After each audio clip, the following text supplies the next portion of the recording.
Hey up lads and lasses, Damphyre here, back again with some more Infinite Lagrange. Today we are looking at the Spear of Uranus. Apologies, this one's a little bit later than I expected. I had some issues, one of my cats got ill and then surgery, and yeah, kind of like lost track of time entirely and had no spare time looking after her. In the meantime though, I managed to gather up most of the screenshots for this one because I have literally nothing on here. If we go into like blueprint design, you'll see nout. So unfortunately, I got most of them. I'm missing one, so not too bad there. So a quick shout out to Ozzy, who supplied most of these. Apparently he's got an absolute beast of a spear, so that's pretty cool. Gunstar and Zendaya from Sandwich Club have helped me out a bit as well and filled in some of the gaps. So thank you to those guys. Anyway, let's jump into it.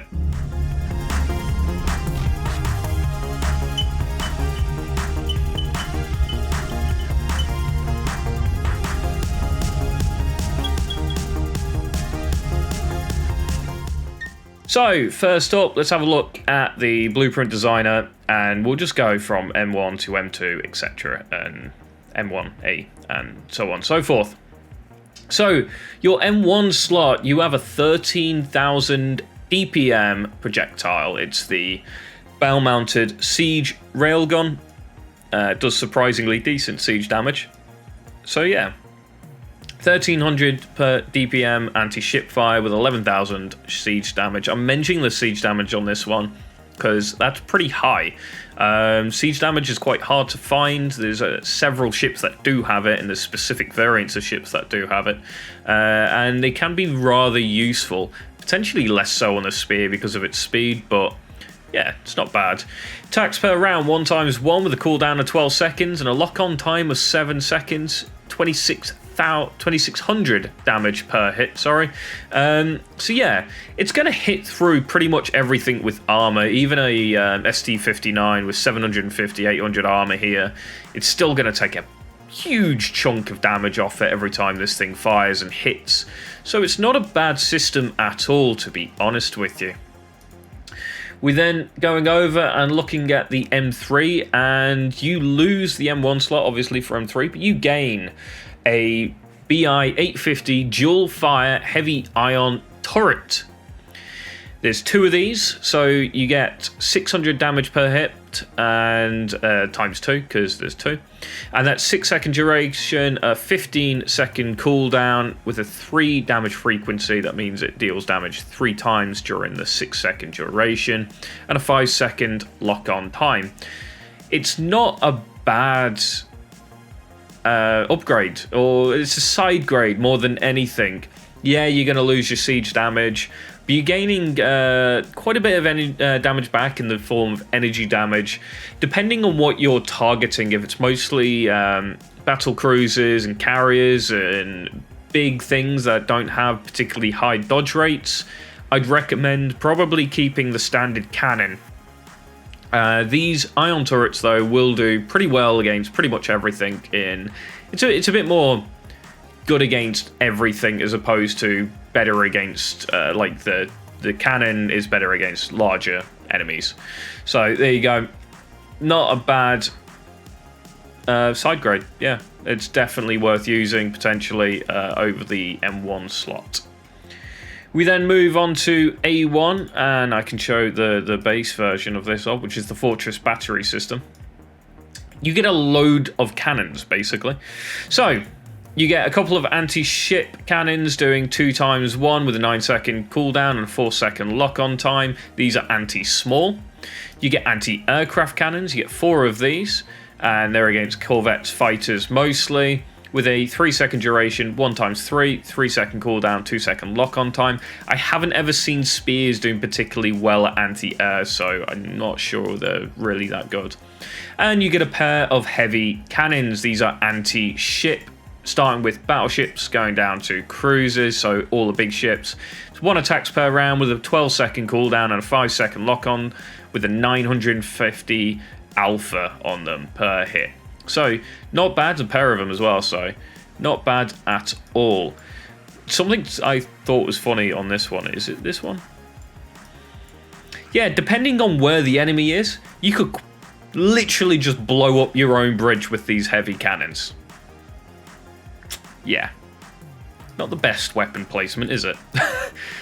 So, moving on to A2, we have the A2 Fortress system, and yeah, you lose, I believe, all the other cannons, the anti-air and the anti-small, getting 2 more heavy cannons. This has been upgraded.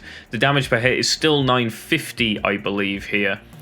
With 1 attack surround with 12.6 second cooldown. They're basically the same thing. You just get 2 extra cannons.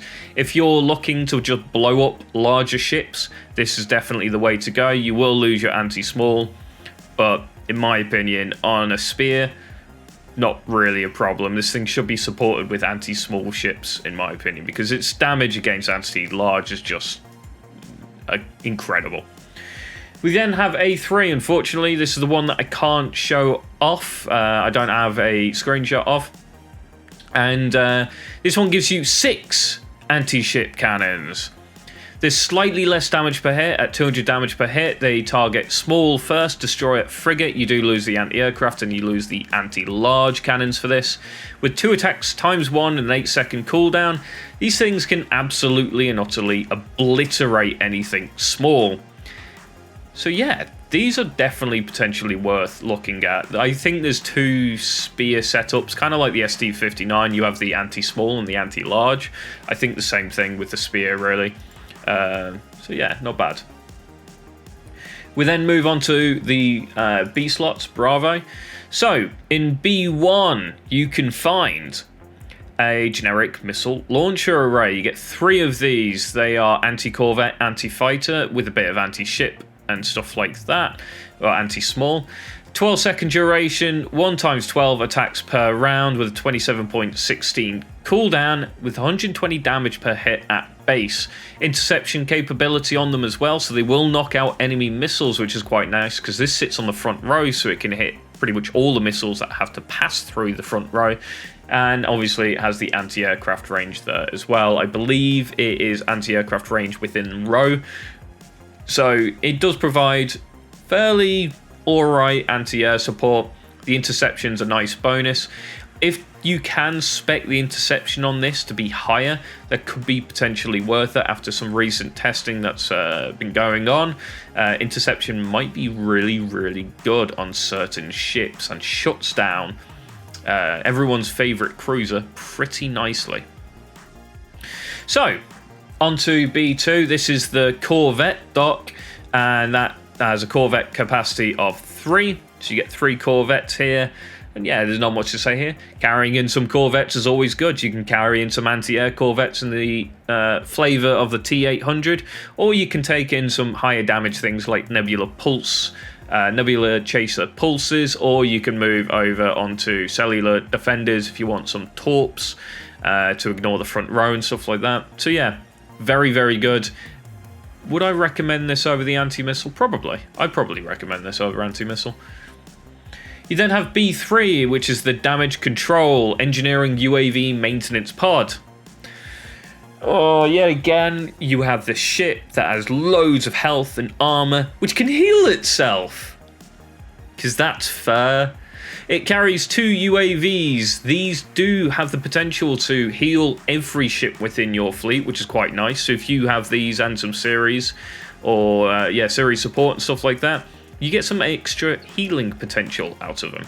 I've recently come up against a Spear of Uranus that was maxed out. It had these, there was some series and some IO in there, and absolutely and utterly demolished my aircraft fleet. And I'm talking like CV3Ks and Predators and series and a host of bombers, and yeah, I got absolutely demolished by it. This thing was literally just killing everything before my aircraft could, so that was quite impressive. Mostly because of these, though.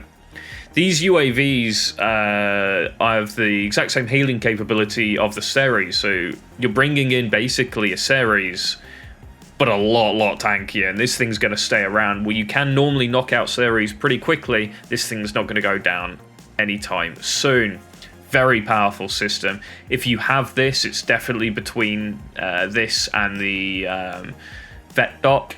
I'd recommend running this personally, because, you know, extra healing's always good on a ship with absolutely tons of HP, and maybe, you know, you are running IOs, so you have a certain amount of dodge tank in there as well. These are pretty nasty, so definitely worth taking a look at those. In C1, we have the Anti-Aircraft Cannon. Yeah, it's a tiny little cannon. You get 3 of them, 10 damage per hit, 3-second duration, 1 times 6 attacks per round with 2-second cooldown and a 2-second lock-on time. They're not very good. In C2, you get the additional armor. This gives you 150 armor. Note that there are 4 mod slots here. I think it's 75 armor base, and then you can upgrade it to have 150 armor total. So, pretty decent. In my opinion, probably the best in C2 slot. It's between, yeah, I'd recommend running this. More armor on the spear, increasing its already pretty brutal survivability is just going to lend its hand to the ship far too well. This plus the UAVs, yeah, it's pretty nasty. We then move on to C3, which is the anti-aircraft. You get area denial anti-missile cannons, 20 damage per hit. These aren't really worth running over the armor at all, so yeah, not much to talk about there, to be honest with you. So that is it for the spear. In my opinion, you're probably running M1 and A2 together with B3, which is the armor, and C2, which is the additional... C2, which is the armor, B3, which is the UAVs. Loads of survivability, and that's anti-large. Or you can go into a anti-small role with A3 and M2, and again, still probably running the healing UAVs and the armor again. Or you can mix and match those a little bit, so you can have sort of anti-large and anti-small on a single ship, but it's not what I personally recommend. I'd recommend having something a little bit more focused on... I'd probably go anti-large with this, personally. I have enough anti-small in other ships that I can add to the fleet. So there you go. That is the Spear of Uranus. I will hopefully try and get onto the CV3K now and the Solar Whale. So don't forget to like, comment, and subscribe if you want to catch those. And I'll catch you next time.